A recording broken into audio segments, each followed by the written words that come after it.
അവളെ ഇഷ്ടാണെന്ന് അറിഞ്ഞത് മുതൽ സ്വന്തം ഡയറിയിൽ മനസ്സ് തുറന്ന് അവളുടെ ഇഷ്ടങ്ങളൊക്കെ എഴുതി വെച്ചതാ ആ പാവം. എന്നിട്ട് അവളത് എനിക്ക് തന്നില്ലല്ലോ. മോൻ വേറൊരു പെണ്ണിനെ സ്വന്തമാകാൻ പോവാന്ന് വീട് മുഴുവൻ പോസ്റ്റർ ഒട്ടിച്ച് വെച്ചിരിക്കല്ലേ. പിന്നെ ആ ഡയറി അവള് തരുമോ? അവളിത് എവിടെയോ വലിച്ചെറിഞ്ഞിട്ടുണ്ട്.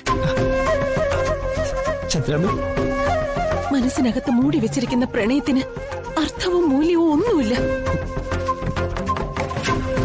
ഒരാൾക്ക് ഒരാളോട് ഇഷ്ടം തോന്നിക്കഴിഞ്ഞ അത് തുറന്നു പറയണം. അതിന് കഴിവില്ലാത്തവര് പ്രണയിക്കാൻ പോവരുത്. ചന്ദ്രാമ്മ, ഞാൻ ഇഷ്ടപ്പെട്ടു പോയി. ഇനി എന്നെ ചിന്നുനെ മറക്കാൻ ഈ ജീവിതത്തിൽ എനിക്ക് പറ്റില്ല ചന്ദ്രാമ്മ. എങ്കിൽ ഇനിയെങ്കിലും അവളെ മാത്രമേ കല്യാണം കഴിക്കുന്ന എല്ലാവരും കേക്ക് തുറന്നു പറയണം. അതിന് പറ്റോ?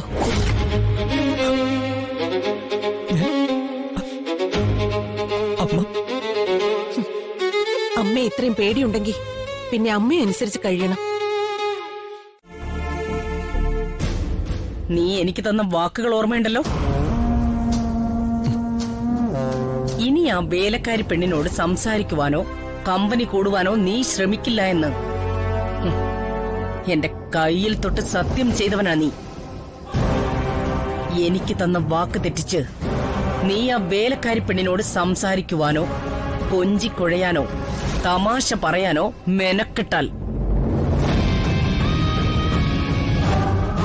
പിന്നെ നീ കാണുന്നത് നിന്റെ അമ്മയുടെ ശവമായിരിക്കും.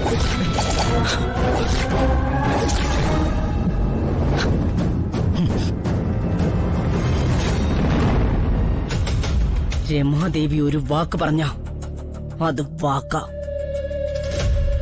നിന്റെ പെറ്റമ്മയുടെ ജീവൻ നിന്റെ കയ്യിലാ.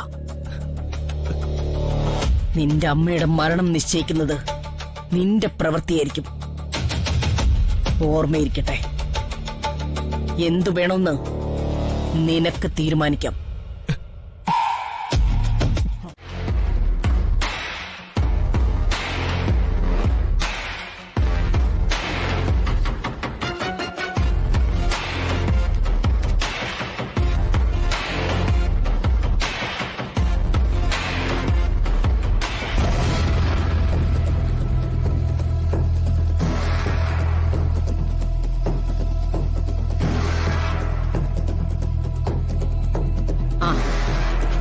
ഇതില് രക്ഷ തെരഞ്ഞെടുക്കുന്ന ചെരുപ്പ് ഏതാണെന്ന് വെച്ചാൽ അത് നീ അവളുടെ കാലിൽ ഇട്ടുകൊടുക്കണം.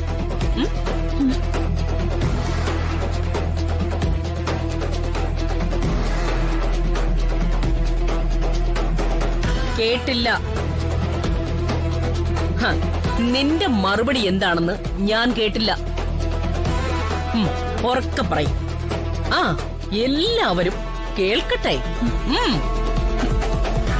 ഈ ചെരുപ്പുകളില് ദക്ഷ മാഡത്തിന് ഇഷ്ടപ്പെട്ട ചെരുപ്പ് ഏതാന്ന് വെച്ചാ മാഡത്തിന്റെ കാലില് ഞാനത് ഇട്ട് കൊടുക്കണം.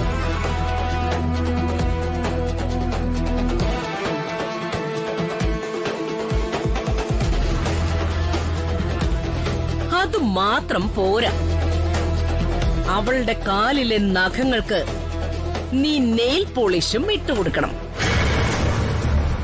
കേട്ടല്ലോ? കേട്ടു മാഡം. ഇവിടെ തന്നെ പ്രതിമ പോലെ നിൽക്കുകയാണോ നീ?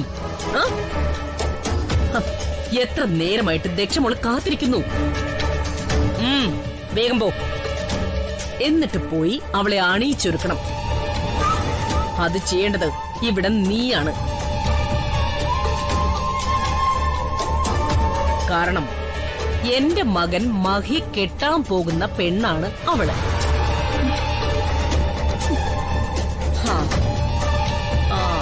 അവൾ ആരാണെന്നാണ് ഞാൻ പറഞ്ഞത്?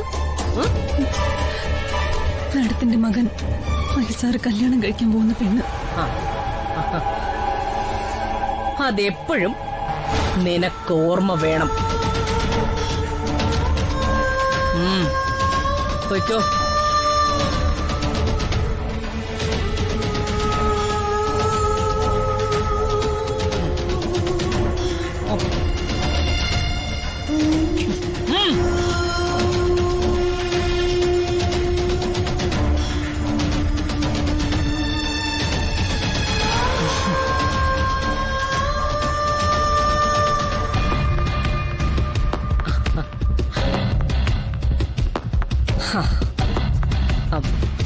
ഇപ്പോ ഈ വീട്ടിൽ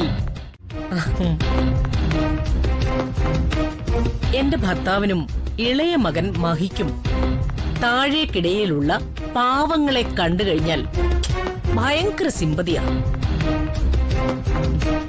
വേറെ യാതൊരു അരുതാത്ത ബന്ധങ്ങളും ഈ പെണ്ണുമായിട്ട് എന്റെ മകനില്ല എന്ന് ഇപ്പം മനസ്സിലായില്ലേ? മനസ്സിലായി. ഇനിയിപ്പോ ഞങ്ങളുടെ മനസ്സിൽ ഒരു സംശയമില്ല. എത്രയും പെട്ടെന്ന് കല്യാണം നടത്തണം. അത് മാത്രമാണ് ഇപ്പൊ എന്റെ ആഗ്രഹം. അമ്മ തീരുമാനിച്ചു കഴിഞ്ഞാൽ പിന്നെ അത് നടന്നു കഴിഞ്ഞു എന്ന് തന്നെയല്ലേ അതിന്റെ അർത്ഥം? ഓരോരുത്തർക്കും നൽകേണ്ട സ്ഥാനം എന്താണെന്ന് അമ്മയ്ക്ക് വളരെ വ്യക്തമായിട്ട് അറിയാം. അത് അവർക്ക് കൃത്യമായിട്ട് കൊടുക്കുകയും ചെയ്യും. വീട്ടുജോലിക്കാരെ എവിടെ നിർത്തണം, എത്രമാത്രം സ്വാതന്ത്ര്യം കൊടുക്കണം എന്നുള്ള കണക്കുകൂട്ടലുകളൊക്കെ രമാദേവിക്ക് അറിയുന്നത് പോലെ ഈ ലോകത്ത് മറ്റാർക്കാ അറിയുക? ഇപ്പൊ എനിക്കത് പൂർണ്ണമായിട്ടും ബോധ്യപ്പെട്ടു. മറ്റൊന്നും കൊണ്ടുമല്ല ഹേമേ, ആരും അവനവന്റെ സ്ഥാനം മറക്കാൻ പാടില്ല. സിമ്പതിയൊക്കെ കാണിക്കാം, പക്ഷേ അതിനും ഒരളവ് വേണം. നമ്മുടെയൊക്കെ ചെരുപ്പ് ചുമക്കുന്നിടത്താണ് ആ ജോലിക്കാരികളുടെ സ്ഥാനം. അതുകൊണ്ടാ ഞാനത് അവളെ തന്നെ ഏൽപ്പിച്ചിരിക്കുന്നത്. കൂടുതൽ സിമ്പതി കാണിക്കാൻ പോകുമ്പോഴാ ഇല്ലാത്ത സംശയങ്ങളൊക്കെ നമ്മുടെ ഉള്ളിൽ ഉണ്ടാവുന്നത്. അതെ, ആ പറഞ്ഞത് ന്യായം.